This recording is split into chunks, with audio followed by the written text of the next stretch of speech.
अजय आलोक जी वैसे ऐसे हैं नहीं, लेकिन संगत का असर है इनकी।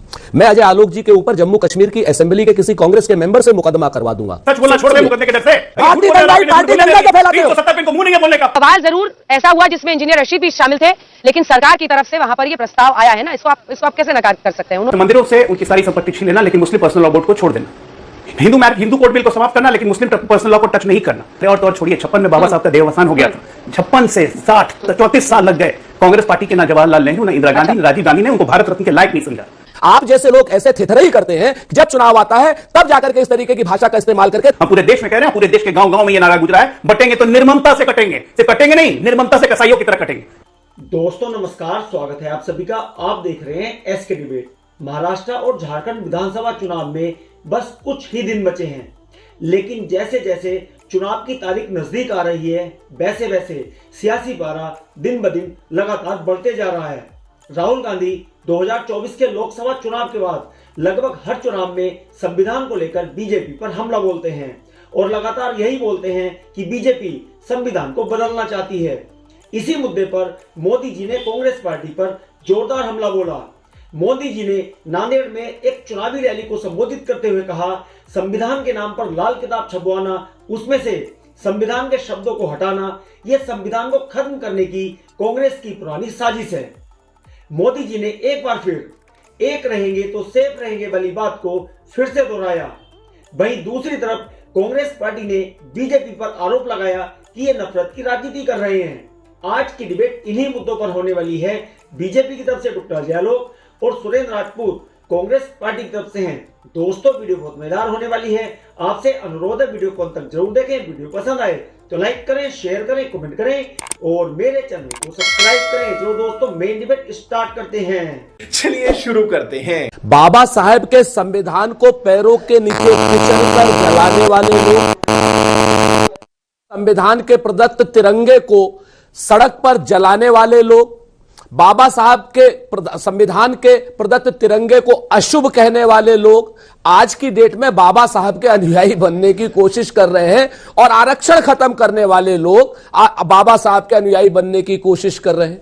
बाबा साहब के अनुयायियों का इन्होंने घोर रूप से अपमान किया है। बाबा साहब जिन जिन की आत्मा नौकरी छीनने का काम किया, उनको नौकरी छीनने का काम किया है, उनके संविधान को बदल करके कहीं ना कहीं आरक्षण को खत्म करने का काम किया है, सरकारी नौकरियों को खत्म करके लगातार आरक्षण को खत्म करने का काम किया है। उत्तर प्रदेश में जिस तरीके से 59,000 शिक्षकों की भर्ती में पिछड़े समाज की आरक्षण को खत्म किया इन्होंने, सुप्रीम कोर्ट ने भी कहा, वो भी बाबा साहब के मानने वाले की आत्मा को दुखी करने का काम किया। बेरोजगारों को रोजगार ना देना जिस तरीके से इन्होंने किया, वो भी बाबा साहब की आत्मा को दुखी करने का काम किया। अब आज की डेट में ये लोग पता नहीं क्या क्या बातें करते रहते। आज की डेट में हमको बता क्यों रहे हैं? क्योंकि आज मुंह खाए हुए हैं 2024 के इलेक्शन में। इसलिए महाराष्ट्र में ये जानते हैं कि बाबा साहब के अनुयायी बहुत एनलाइटेंड है, बहुत प्रकाशित लोग हैं। वो जानते हैं कि कौन हमारा आरक्षण खत्म करना चाहता है और किस आदमी ने हमारे आरक्षण को और संविधान को बचाने की कसम खाई है। जो आरक्षण खत्म करना चाहता है उसका नाम नरेंद्र मोदी है, अंजना जी, और जो बचाना चाहते हैं उसका नाम राहुल गांधी है। आपकी औकात बता रहा हूं सर, बुरा नहीं मानना सर। अभी तक लोकसभा चुनाव हो, विधानसभा चुनाव हो, यही आपके खिलाफ हथियार के तौर पर कांग्रेस पार्टी विपक्ष ने यूज किया है। जहां तक रही बाबा साहब भीमराव अंबेडकर की बात, तो बाबा साहब भीमराव अंबेडकर हमारे आदर्शों में, और उनका संविधान जब भारत ने अडॉप्ट किया था तब से लेकर आज तक उस बाबा भीमराव अंबेडकर के संविधान में 88 बार 88 टाइम्स संशोधन करके उसमें छेड़छाड़ की गई और पूर्णतः इस संविधान को इस्लामिक बनाने की कोशिश की गई कांग्रेस पार्टी के द्वारा। तो ये कि ऑन फैक्ट है, मैं अपनी तरफ से बता नहीं रहा हूं। मैं कुछ उदाहरण दूंगा, अगर मैं गलत करूंगा तो सुरेंद्र भाई मुझे सही कर देंगे। आर्टिकल 25, आर्टिकल 28, आर्टिकल 30, ठीक है, इसका उदाहरण है। धर्मांतरण को वैध किया, मंदिरों से उनकी संपत्ति छीनी, साथ में मुस्लिम बोर्ड को नहीं, एक और अभी 1 मिनट, HBS एक्ट जिसमें मंदिरों से उनकी सारी संपत्ति छीन लेना, लेकिन मुस्लिम पर्सनल लॉ बोर्ड को छोड़ देना। हिंदू कोर्ट बिल को समाप्त करना, लेकिन मुस्लिम पर्सनल लॉ को टच नहीं करना। संविधान में सेकुलर और सोशलिस्ट जोड़ना, प्रियम्बल बदल देना संविधान का। इससे बड़ा बाबा साहब का अपमान क्या होगा? देखिए अंजना जी, देश की जनता इतनी मूर्ख नहीं है कि बार बार एक ही झांसे में आ जाए।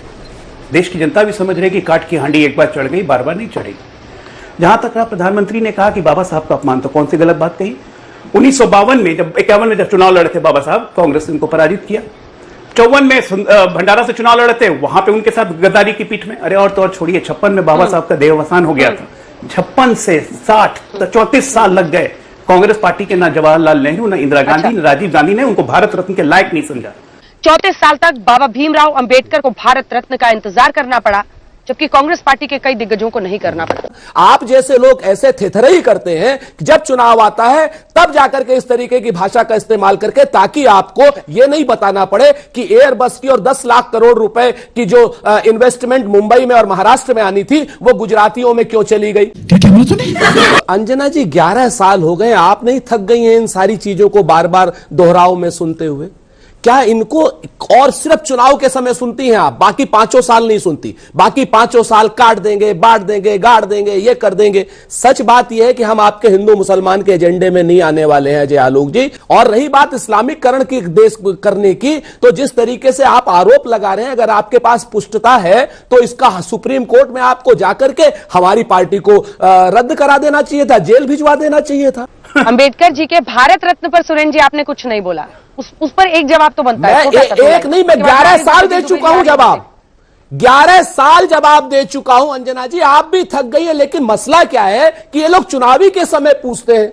भाई हम बताइए 89 में इनकी सरकार आ गई थी, काहे नहीं दे दिए? 77 में इनकी सरकार आ गई थी, काहे नहीं दे दिए ये लोग? अगर हम इनसे पूछे, चूंकि हमारा काम करना होता है, लगातार किए हैं हमने। ये लोग जब क्या नाम भारत रत्न का राजनीतिक इस्तेमाल अगर करना चाहते हैं तो करें। बताइए लोग 77 पे क्यों नहीं दिया, अगर इनकी हिम्मत है, हैसियत और हौसला है। मैं तर्क पे बात करता हूं, आपने एक भी बात तर्क संगत नहीं की, ना ही मेरे तर्कों का जवाब दिया कि क्या क्या आपने बाबा साहब के साथ अन्याय किया। अब एक बात और करते हैं, धारा 370 का बाबा साहब ने विरोध किया, ऑन रिकॉर्ड बुक्स में लिखा हुआ है। संविधान जब ये प्रस्ताव आया था, बाबा साहब ने नेहरू जी का विरोध किया कि यह नहीं होना चाहिए। इसीलिए इस गुस्से में नेहरू जी ने बाबा साहब की बात नहीं मानी 370 लगाने के पहले। उस बहस में बाबा साहब ने शामिल होने से मना कर दिया। हमने संविधान संशोधन किया उस 370 को हटाने के लिए, और हमने हक करके दिखाया, क्योंकि ये बाबा साहब का सपना था। आपने लगातार संविधान संशोधन किए 88, मैं गिना चुका हूं। एक भी बात बताइए, संविधान का इस्लामीकरण करने की आपकी सोच थी, इस देश को इस्लामिक राष्ट्र बनाने की घोषणा बस आप नहीं किए, बाकी सब काम आप कर चुके हैं। बाबा साहब का लगातार आपने अपमान किया है। क्या दिक्कत थी कि 34 साल हो गए, नेहरू जीते जी अपने लिए भारत रत्न ले सकते हैं, इंदिरा गांधी जीते जी अपने लिए भारत रत्न ले सकती हैं, राजीव गांधी को मरणोपरांत एक दिन के अंदर भारत रत्न मिल सकता है। बाबा साहब को भारत रत्न देने में 34 साल लग गए आपको, और आप कहते हैं बाबा साहब के सम्मान की बात। गजब बेइज्जती है। आज महाराष्ट्र के उलेमा बोर्ड ने अपनी मांगों की सूची महाविकास आघाड़ी के पास भेजी। उसमें पहला चीज था कि 10% आरक्षण मुसलमानों को दीजिए। किसका आरक्षण काट के आप देंगे मुसलमानों को? वही काम जो आपने कर्नाटका में किया, कि दलितों का, अति पिछड़ों का आरक्षण काट के मुसलमानों को दे दिया। ये तो ऑन फैक्ट है, ऑन रिकॉर्ड है। इन्होंने कहा कि तमाम एयरबस की फैक्ट्री महाराष्ट्र। अरे पर अजीत पवार बोल तो रहे हैं। भाई साहब पहले नहीं, एक सेकंड अजय आलोक जी, पद कोई भी हो, पद कोई भी हो, अजीत पवार बोले, वो तीसरे इंपॉर्टेंट पार्टी है ना, अजीत पवार, और वो खुल के कह रहे हैं कि कटेंगे तो कटेंगे, ठीक अंजना नहीं जी, है। अजीत पवार, उन्होंने साथ में ये भी कहा कि हम तीनों अलग अलग पार्टियां, अलग अलग विचारधारा है, महायुति में मिलकर हम लड़ रहे हैं, लेकिन विचारधारा अलग अलग है। ठीक है, उनकी विचारधारा है, हमारी विचारधारा है, जो हम तो बोलेंगे। हम पूरे देश में कह रहे हैं, पूरे देश के गांव गांव में ये नारा गुजरा है, बटेंगे तो निर्ममता से कटेंगे, सिर्फ कटेंगे नहीं, निर्ममता से कसाईयों की तरह कटेंगे। बात तो सही है। दूसरी बात, बोइंग नहीं था। पहली बात, बोइंग की फैक्ट्री थी, बोइंग और आईफोन की फैक्ट्री थी। सुरेंद्र भाई, अब बोइंग आईफोन की फैक्ट्री तेलंगाना में गई है, कर्नाटका में गई है, जरा जाके पता कीजिए। राहुल गांधी इफेक्ट अपने पे मत लाइए, कूड़ मगज वाला। ठीक है, कुछ पता नहीं है, तुरंत स्टेटमेंट दे दिए। अरे आपके राज्य में भाई, आपके राज्यों में जा रही है फैक्ट्रियां, तो आपके वहां के लोगों को रोजगार मिल रहा है, उसमें भी जलन है। खाई और बंटवारा फैला फैला के मोहब्बत की दुकान में बेच रहे हैं, और आप सब कोई जनता देखे और हम लोग चुपचाप बैठे रहे हैं। राहुल गांधी भजन करें, इन्हें होने वाला है। और 2024 में काट की हांडी एक बार चढ़ गई, अब ना चढ़ेगी। उदाहरण है हरियाणा। 370 को आप वापस बहाल करना चाहते हैं जम्मू कश्मीर असेंबली में, कांग्रेस पार्टी रेजोल्यूशन लेके आई। क्यों? 370 बहाल होने पे क्या होगा? दलितों का आरक्षण जाएगा, अति पिछड़ों का आरक्षण जाएगा, महिलाओं का आरक्षण जाएगा, लेकिन कांग्रेस पार्टी एक शब्द नहीं बोलेगी। दोनों बातों पर जवाब देता हूं। पहले जो कूड़ मगजता है, अजय आलोक जी वैसे ऐसे हैं नहीं, लेकिन संगत का असर है इनकी। मैं अजय आलोक जी के ऊपर जम्मू कश्मीर की असेंबली के किसी कांग्रेस के मेंबर से मुकदमा करवा दूंगा। चड्ढा समझाओ, इसे समझाओ। इस चीज को याद रखिए, क्योंकि वहां पर भारतीय जनता पार्टी की सहयोगी पार्टी रशीद इंजीनियर रशीद की पार्टी का वो रेजोल्यूशन था, कांग्रेस पार्टी का नहीं था। और बाकायदा फारूक अब्दुल्ला ने, सुन लीजिए, करवा देंगे एमएलए से। वाह, हाँ मुकदमा कराऊंगा। सच बोलना छोड़ दे मुकदमे के डर से।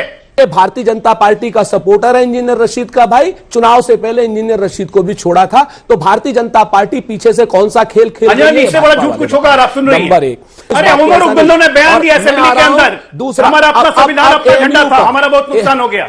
भारतीय दंगाई पार्टी दंगा को फैलाते हो। 370 को मुंह नहीं है बोलने का। बाबा साहब का अपमान किया, वापस रिस्टोर। अरे मैंने कहा ना इंजीनियर रशीद की पार्टी थी, इंजीनियर रशीद की पार्टी थी और तुम्हारे अजय आलोक जी आपके समर्थक की पार्टी है। उसके साथ सरकार में है, उमर अब्दुल्ला के साथ ये करे इंजीनियर क्यों रुक गया?